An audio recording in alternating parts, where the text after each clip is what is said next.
Hello. Today I'd like to tell you how to select ventilation ducts, how to calculate the values, but in a very simple way so that you will be able to do it and make the right choice. No, the masa sa fatto.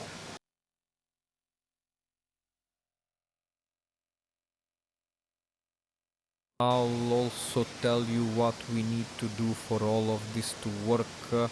Here are the main duct sizes, 50 millimeters used in Poland. Then there's 63 millimeters, which is quite popular in the Netherlands, in Western Europe. 75 millimeters, I don't actually have that size, and then 90 millimeters. With ventilation ducts, it's exactly the same situation as with water pipes. The larger the diameter, the more water can pass through. With a half-inch pipe, it's about 1.5 cubic meters of water per hour. With a 3/4-inch pipe, it's 2.5 cubic meters of water. With a 1 meter diameter pipe, we'd get large quantities. Of course, we'd need to check the pressure. So if someone on Facebook says that a heat recovery system can use a 50 or 63 millimeter duct and not a 90 millimeter one, then either that person doesn't know what they're talking about, or there's something wrong with them, or it's a marketing ploy. Remember, the larger the duct, the better. And now, take a look at this. The velocity in the duct should be 2.5 meters per second. In the table we have 2 and 3, but that's fine. Let's pick 3. So that's okay. This is the maximum load for our ventilation duct. So a 50 millimeter duct, the blue line, 10 meters of this duct gives us a resistance of 70 pascals. So that's a lot, no? Because tampotage for air handling units, nominal parameters are given at 100 pascals, meaning the entire system should have a resistance of 100 pascals. So if we do this with 50 millimeter ducts, we do a bend like this, at a 90-degree angle. That alone is an extra 70 pascals.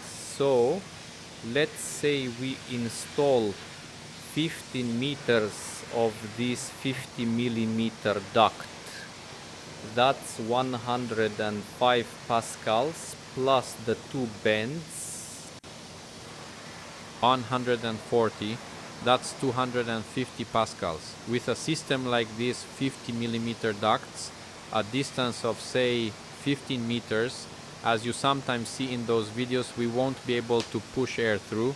The unit would need to have available pressure at 600 pascals. And sometimes we go to construction sites or talk to people, no, with a house of 100 or 120 square meters with 50 millimeter ducts. The duct bends nicely and takes up little space. With 90 millimeter ones, you need to put in a bit more effort. They are less flexible.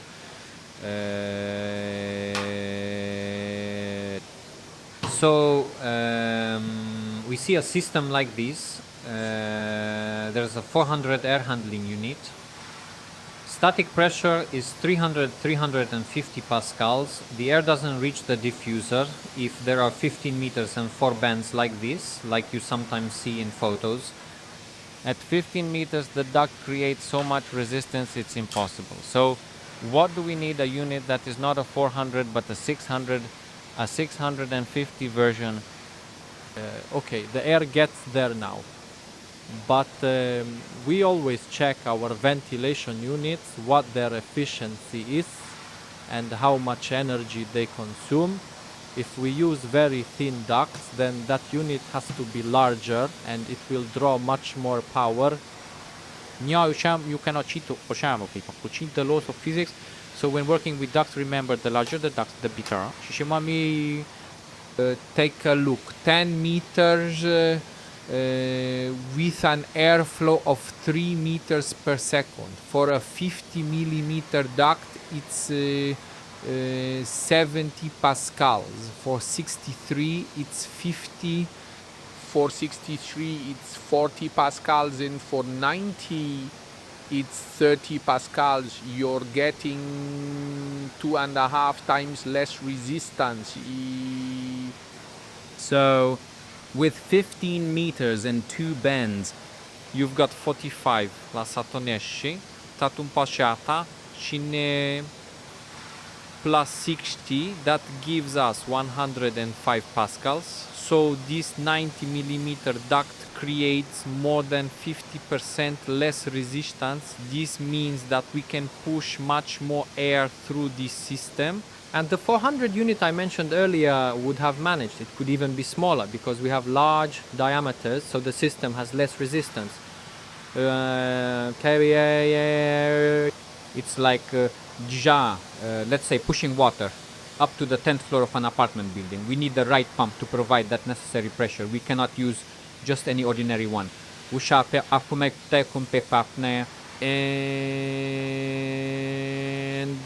it often happens that you go to an apartment building and they tell you that on the 10th floor the water pressure is very weak, but on the first floor it's all right. Well, this is due to the resistance, the pressure. It's quite simple. You cannot cheat the laws of physics. And now with this flow rate, I'll calculate this for a speed of 3 meters per second. With a 50 millimeter duct, we can get 13 cubic meters of air per hour to flow at this speed. With a 90 millimeter duct, we have almost 50 flowing through. So 4 50 millimeter ducts. That's the same as one 90 millimeter duct. The larger the diameter, the better. These tables are available on the websites of ventilation duct manufacturers. You also need to remember one more thing. The 75 millimeter one has, let's say, 31. The 90 millimeter one has almost 50. 190 gives us almost as much as 275s, and one more important thing, look, 190 duct is 275s, that's 450s. So for one box, one diffuser, we install 190 duct. This is equivalent to 275s or 450s or so. Or would it be better to install with one plenum box and one air diffuser, one large 90 millimeter duct or 450 millimeter ducts? If we do 450 millimeter ducts,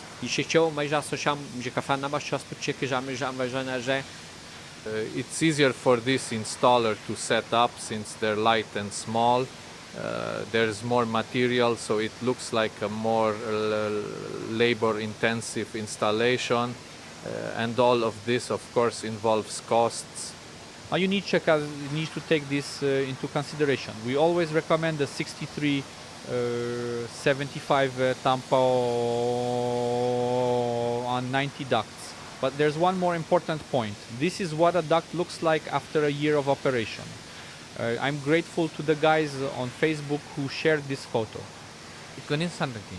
And it doesn't really matter what company makes the boxes or what kind of ducts they are. They always look pretty much the same. Remember, the smaller the diameter, the more often you'll have to clean them. The sooner they get dirty, the more build-up there is, the less flow capacity they have. This means that with a larger diameter, it's easier to clean and the air blows through more effectively. There's a smaller surface area for build-up. In my opinion, when selecting ventilation ducts, we should always go for the largest possible option. I would stick with the 75 millimeter and 90 millimeter ones. Where that's not feasible, we install 63 millimeter ducts, and it's crucial to clean them regularly. If we're unable to clean the ducts because there is no access, do you really want to breathe air like that? Honestly, after 3 or 4 years, this entire system will become completely unusable. That's why when we have our plenum boxes, when Isha did that, Dita to install an access point here on these 200 millimeter ducts, so we can reach in, insert a wire, a small ball, push it through. On my channel you'll find a video on how to clean the system. It's very simple, anyone can do this. We just need to remember right from the design and production stage to make it possible to clean. If you don't do that, you see here what it will look like after 1 or 2 years of use. Do you want to breathe air from this? When selecting a ventilation duct, remember, the larger the diameter, the better. And remember that there are companies that sell these ducts cheaply, but they don't have the necessary certifications, no? Take a look here. You will find a special kind of foil inside with silver. It acts as a bactericide, fungicide, and an anti-static agent. This duct is a little more expensive because it's better made. Some companies apply it to the outer layer, they paint it on. If you buy a cheap duct like that, I'll be honest with you, it just won't work. Because if I'm not mistaken, a kilogram of such an additive costs somewhere between 250 and 350 zlotys.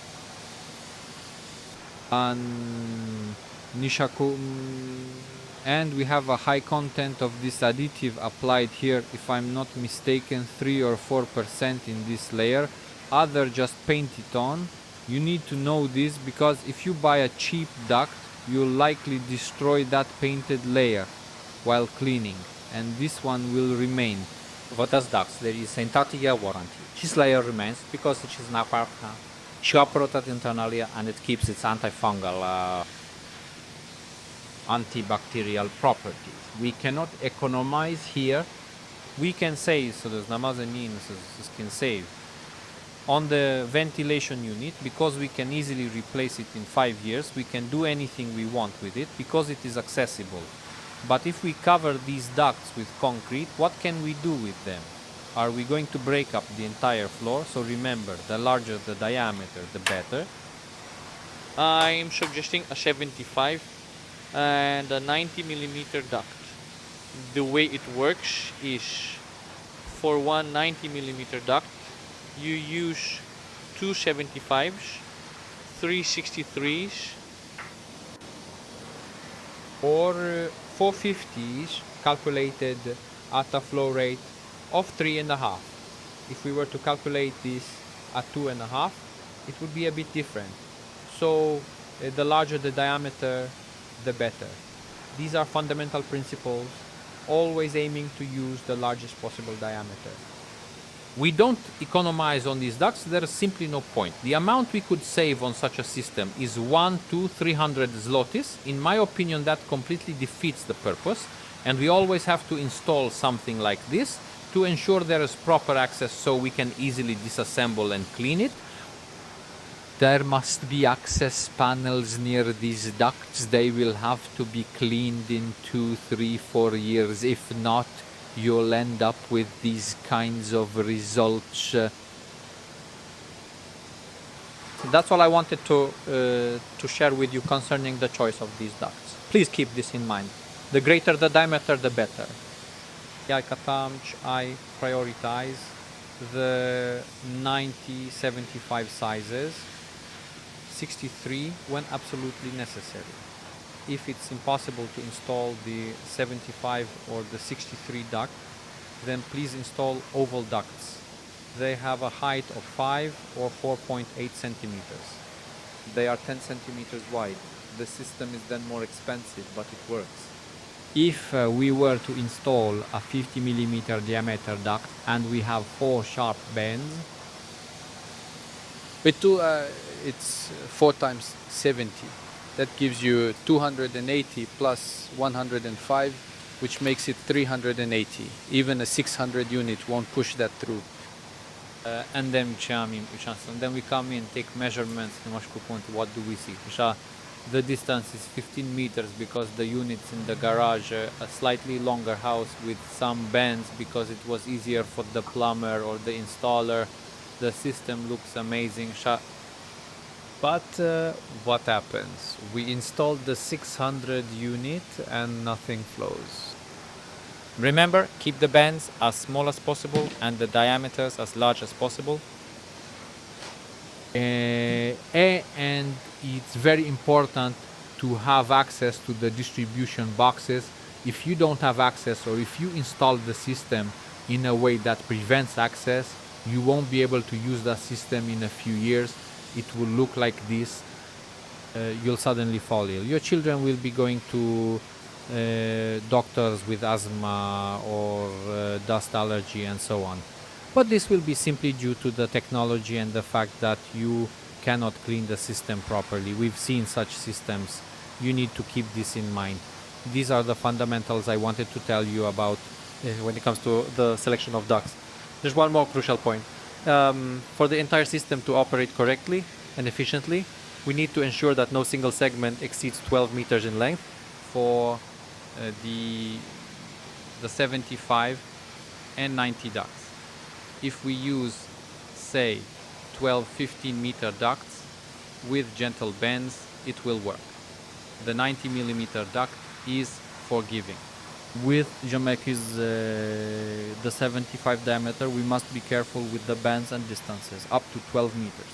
What do we do if we have a distance greater than 12 meters? For example, a duct like this, a plenum box. Then we use 2 ventilation ducts for a single plenum box. If we have distances of 15 or 18 meters, it's still feasible. We just feed 2 into a single plenum box. This way we increase the diameter of the air supply and then it reaches its destination. These are the basic principles that no one will tell you about. That's all I wanted to share in today's video.